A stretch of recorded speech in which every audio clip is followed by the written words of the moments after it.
The struggle being waged in the Sahel is not a plea for charity in the form of sovereignty. It is a fight to reclaim our sovereignty. And from this perspective, my remarks revolve around two cliches that need to be clarified. Because we observe that through speeches and even the human rights issues that are raised, there are strategic plans to assassinate our leaders that are underway. And when I speak of a strategic plan to assassinate leaders, I need to be precise in my words so that everyone can understand. From the moment we talk about democracy, it is said that the AES countries must return to democracy. They must return to holding elections. What kind of democracy are we talking about?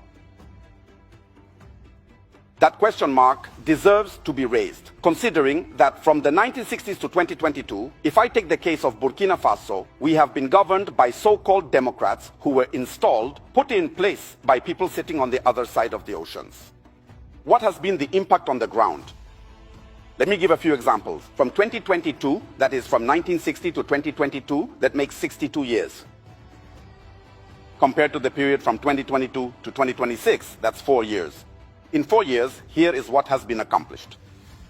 When the call was made to the Burkinabe people to face the current situation, starting in 2022, at the moment when I am speaking to you, the state has allocated 104 billion CFA francs to agricultural mechanization and inputs.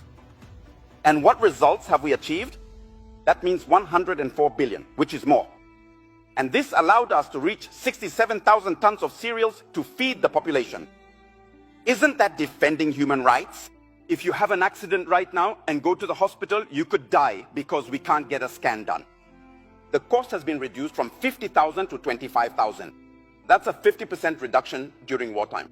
But from 1960 to 2022, this has never been done. I take, how should I put it? We have just launched the recruitment drive called Operation 1000 times 5. 1000 times 5 means that each year we will recruit 1,000 specialist doctors over 5 years. From 1960 to 2022, those who established their democracy here never did this. Let me give another example. We have just opened the hospital, the largest hospital in our country, on July 29, 2025 in in Bobo Dioulasso, in cooperation with China.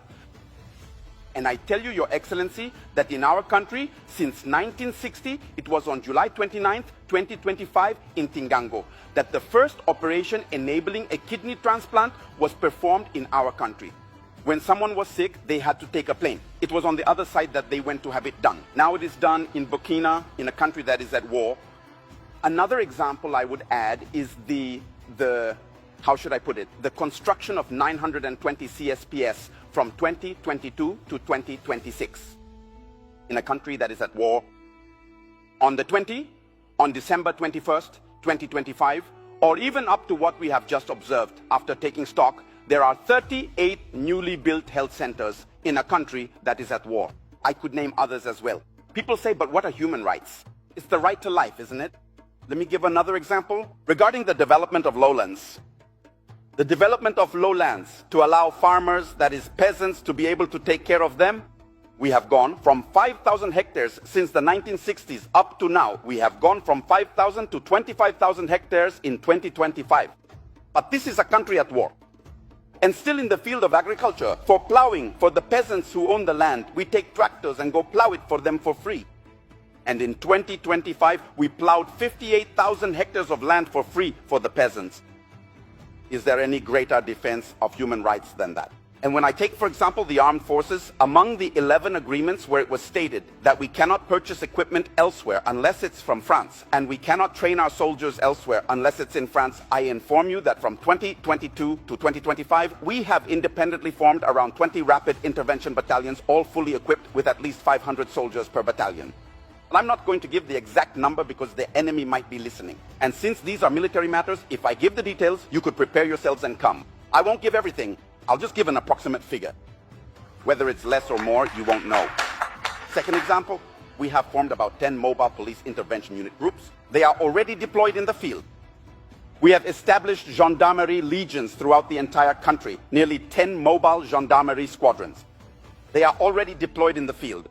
From 1960 to 2022, there was only one airbase. Today, we have 4. From 2022 to 2026, 4 air bases. There you have it. But I say I'm giving approximate numbers, not the total. That's it. The volunteers for the defense of the homeland who have been considered as militias. I myself, standing before you, am a volunteer for the defense of the homeland. So these are not just men picked up off the street to say that we form militias. And all those who are volunteers for the defense of the homeland on the ground, as time goes on, we remove them, we integrate them directly into the army without training. Those who are not fit to join the army are placed either in entrepreneurship, whether it's agriculture, carpentry, or welding. That's what's being done in Burkina. So it's essential that we ask everyone to take off their blinders in order to better see reality. What we're saying is, yes, people say Burkina doesn't want democracy. We never said we don't want democracy. Democracy is a forced garment that people want to make us wear. We will not accept it. If our grandparents were forced to wear it, we are saying no. And we have the necessary ability to say no. And even tomorrow we will say no. Liberal democracy, whose principles are based on homosexuality, whose principles are based on marriage between 2 children, or with their mother or father, this is over. In Africa and in Burkina, there will be none of that. In our space, in the US, there will be none of that. So from this point of view, democracy has its principles. We think we can violate the constitution, get ourselves elected 3 or 4 times, settle in, and nothing happens. We kill 3,000 people, we install whoever we want, and nothing happens. And someone comes to power by force, supported by the people, without even a drop of blood being shed, and you think that this person should go? I'm telling you that there is a murder that is being covered up. I'll give you the references. You can even go and check on the ground how a major power will say it, right? Or in a report, they say yes, that satellites saw the FDS carrying out mass killings. Satellites that can see the FDS committing mass murders. Yet those same satellites are unable to spot terrorists organizing to attack your beautiful satellites. So are they binary or what? So they observe selectively. So your satellites, when it's your own people, they don't see anything. So there really is a problem. So I'll take the case of Gaddafi. It was exactly the same narrative that was used against Gaddafi. And there you have it. Those are the examples. Again, they said yes, quickly, human rights, who made a report and submitted it. First of all, the people at human rights need to understand that the Universal Declaration of Human Rights from 1589 was created 553 years after the Charter of Kurukan in 1236. You can't come and teach Africans what human rights are. The Universal Declaration of Human Rights of 1948, for its part, was established 712 years after the Charter of Kurukan. That means that in Africa, we know what human rights are about. So you take it, you say yes, human rights made a report, go file it among the reports that contributed to the adoption of the 1970 and 1973 resolutions, either 1970 or 1973, which led to the assassination of Gaddafi.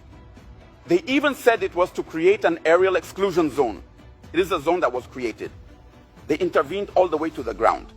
They went and massacred Gaddafi, and then they came back.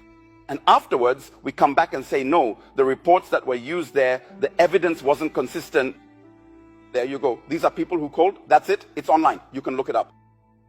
And it's on this basis that Gaddafi, in 2025, has even just been convicted for criminal conspiracy and other charges. That means that the leaders of Human Rights Watch should also be held accountable as criminals. Criminal conspiracy, that's what it means. So, finishing up these examples. I say that Burkina Faso, within the ARS, we are committed not against a people, not against a person, not against a group. But if a group stands in the way of our interests, we will defend ourselves. That needs to be clear. We are committed to reclaiming our sovereignty. Political sovereignty, for example, we will no longer have leaders imposed on us. That's one point. Economic sovereignty, for example, our resources will serve our people. Our young people who die on the shores of the oceans, who come back here, that's over. Security sovereignty, for example, saying that we have to buy everything, military equipment and so on, from France, that's over. We will buy our equipment wherever we want. And even where we are heading now, it's about figuring out how to properly train our young people so that we can manufacture them in Burkina or in Niger or in Mali. It's because you know the brands and you can map them out. We will also create tunnels and then manufacture ourselves. Are we subhumans? No, we have brains too. That's it. But now cultural sovereignty. It's about preventing the continued erosion of our identity. We are engaged in the struggle to reclaim our identity. And when I said it's a conquest, it's not just any conquest in this world. We are ready. We who are here. If it means losing our lives for this, we are ready.